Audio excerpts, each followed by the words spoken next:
Cracked firebrick lining in your fireplace is not just ugly, it can seriously mess with your fireplace's safety and efficiency. So, if you notice those firebricks starting to crack or crumble, you want to act fast before things get worse. First off, make sure the fireplace is completely cool and hasn't been used for a while, because working with hot bricks is a no-go.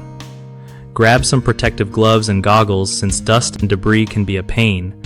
Carefully remove the damaged firebricks by loosening the mortar around them with a chisel and hammer.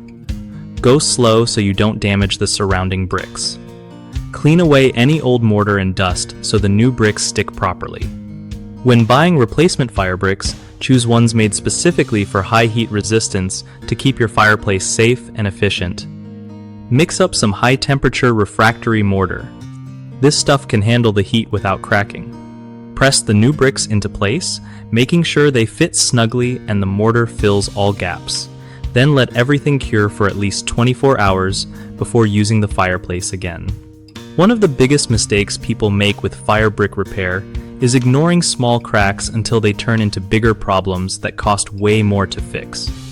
Another common issue is using regular mortar instead of high-temperature refractory mortar, which can break down fast and cause fire hazards. Also, not wearing proper safety gear when removing old bricks can lead to cuts or breathing in dangerous dust, so always protect yourself.